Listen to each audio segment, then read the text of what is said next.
Hi everyone, glad to see you back on the channel. Today we are talking about a major and developing news story that has captured attention across the United States and around the world, involving former CNN anchor and journalist Don Lemon.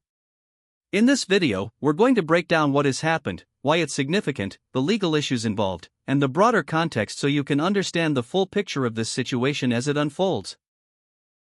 In the last 24 hours, multiple news outlets have reported that Don Lemon, who is a well-known former CNN anchor and now an independent media host, was taken into custody by federal authorities in Los Angeles connected to his presence at a protest that occurred in St. Paul, Minnesota earlier this month. This arrest has drawn intense scrutiny and debate, because it touches on questions of press freedom, civil rights, and public protest, as well as federal law enforcement power. So let's start with what led up to this arrest. On January 18, 2026, a group of anti-immigration enforcement protesters entered a church service at City's Church in St. Paul, Minnesota.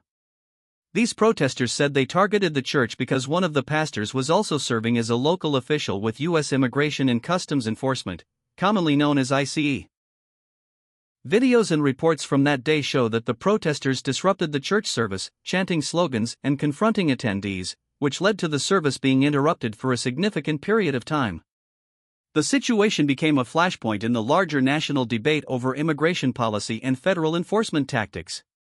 Don Lemon was present at this protest and was live streaming and covering the events for his independent show. In footage from the protest, Lemon can be seen speaking with protest participants, congregants, and the church's pastor, trying to explain what was happening and asking questions.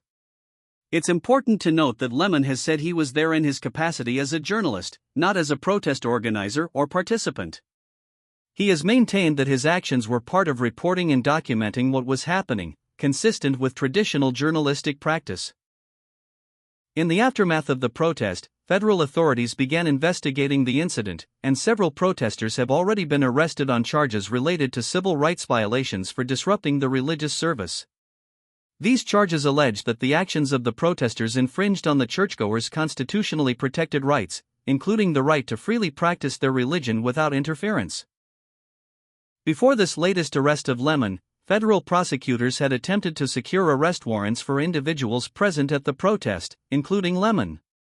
A federal magistrate judge initially rejected the effort to sign off on charges against Lemon and some others, saying the government had not demonstrated sufficient evidence to warrant those charges at that stage.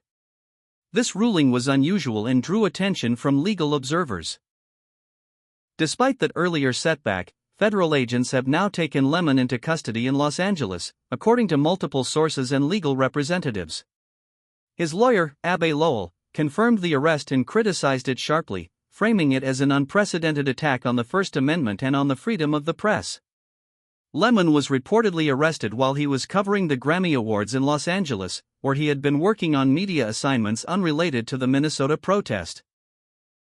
The timing of the arrest has added to the controversy surrounding the case. The exact formal charges against Lemon have not yet been publicly detailed in court filings, but federal authorities have indicated that they believe Lemon may have violated federal law in connection with the protest. Reports suggest prosecutors could cite laws that protect access to places of worship and prohibit interference with civil rights. One law that federal officials are discussing is sometimes referred to as the FACE Act, which stands for the Freedom of Access to Clinic Entrances Act, traditionally used to protect access to reproductive health providers and places of worship from obstruction or force. Allegations in this case suggest that actions during the protest may have implicated this statute. Critics of the arrest say that applying this law to a journalist who was reporting on events could set a dangerous precedent that chills press freedom. This concern is rooted in the idea that journalists should be able to document protests and public events without fear of being charged for doing their job. Supporters of the Justice Department's actions argue that if Lemon's presence went beyond passive reporting and into active participation or coordination with protesters, then he could be held accountable under federal law, just like anyone else. This debate is at the heart of the legal questions in this case. Lemon's lawyer has proclaimed that the arrest represents an attack on the First Amendment and press freedom, insisting that Lemon's work in Minneapolis was a continuation of his long career as a journalist and that his reporting should be protected by the Constitution. The lawyer has vowed to fight any charges vigorously in court, and Lemon himself has maintained that he was simply documenting the scene and interviewing people involved, which he asserts is his right and duty as a journalist.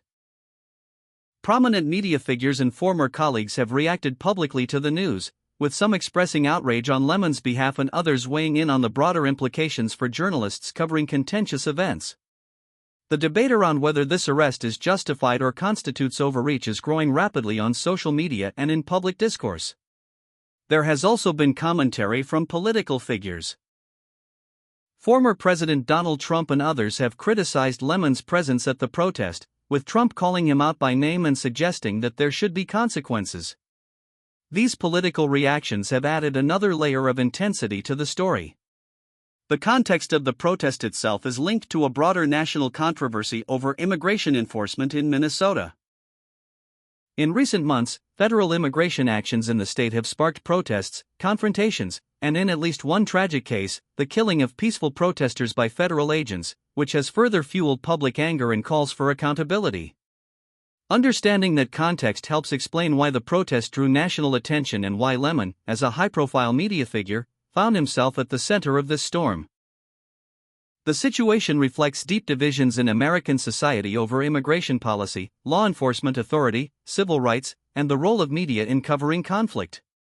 Legally, this case raises questions about how far journalists can go in their reporting when they are physically present at a protest that turns disruptive. It also touches on whether the act of being there and recording could be construed as aiding or abetting, which is a point of contention. Another important legal aspect is the magistrate judge's earlier decision to refuse the government's request for an arrest warrant against Lemon, citing insufficient probable cause. This decision suggests that, at least initially, a neutral judicial official did not believe the evidence presented justified charging Lemon at that stage. The fact that federal authorities have now pursued the arrest through another legal avenue indicates that prosecutors are determined to proceed and believe they have grounds to do so, even after the magistrate's decision. This step may involve presenting evidence to a grand jury or using other procedures available under federal law. All of this creates a complicated legal battle ahead. Lemon's defense team will likely argue strongly that his actions are protected as journalism and that the government has overstepped.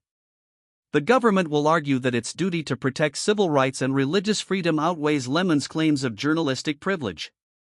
The outcome of this case could have lasting implications for how journalists cover protests and contentious events in the future. It may affect legal interpretations of press freedom and how courts balance that against other federal statutes. When you consider everything at stake here, it's clear that this is not just one person's legal trouble, but a story with ramifications for journalism as a profession. It's also a story about how the law interprets protest actions and the boundaries between reporting and participation. As this case continues to develop, we will likely hear more from both prosecutors and Lemon's legal team. We may see formal charges filed and court proceedings begin in the coming days or weeks. These developments will be closely watched by media organizations, civil rights advocates, legal experts, and the public at large. For now, Don Lemon remains in federal custody and is expected to make a court appearance soon. His attorney has reaffirmed that he intends to fight the charges, calling on the courts to uphold First Amendment protections and reject what they describe as an unprecedented attack on press freedom. It's worth noting that Lemon has had a long and high-profile career in journalism, including decades at CNN before leaving the network in 2023. His name and reputation have made this case especially visible compared to similar situations that might involve less prominent journalists. In closing, this arrest raises hard questions about free speech, press freedom, civil liberties, federal enforcement, and political polarization in the United States. Whether you agree or disagree with the actions of Don Lemon or federal authorities, the legal and societal implications are important and deserve scrutiny.